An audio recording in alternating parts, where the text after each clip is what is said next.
வெறும் டம்ளரில் வச்சு ஈஸியாக கேக்கு, அதுவும் வீட்டில் இருக்கிற பொருளை வச்சு. எனக்கு கேக்கில் எதுவும் செய்ய தெரியாது. ரீல்ஸ் பார்க்கும்போது டம்ளர்லேயே கேக் செய்யலாம் அப்படின்னு சொல்லிட்டு பார்த்தேன். சரி நாமளும் ட்ரை பண்ணலாமே அப்படின்னு தான் ட்ரை பண்ணியிருந்தேன். உண்மையிலேயே சொல்கிறேங்க, டேஸ்ட்டு சூப்பராக இருந்தது. கேக்கும் சூப்பராக வந்திருந்தது.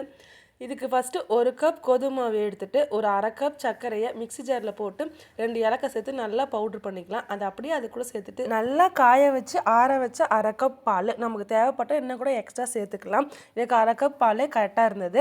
அதுக்கப்புறம் 2 ஸ்பூன் ஆயில் சேர்த்துட்டு நல்லா மிக்ஸ் பண்ணிக்கலாம். 1/2 ஸ்பூன் அளவுக்கு நம்ம வீட்டில் யூஸ் பண்ணுற சோடா உப்பு அதையும் சேர்த்து நல்லா மிக்ஸ் பண்ணிவிட்டு டம்ளரில் நல்லா எண்ணெய் தடவிட்டு மாவு கொஞ்சோடு தூவி விட்டு ஒரு 3/4 டம்ளர் அளவுக்கு அந்த கேக் பேட்டரை சேர்த்திக்கலாம். நான் ஒரு சின்ன கப்லேயும் ட்ரை பண்ணி பார்த்தேன். அதுலேயும் நல்லா வந்திருந்தது.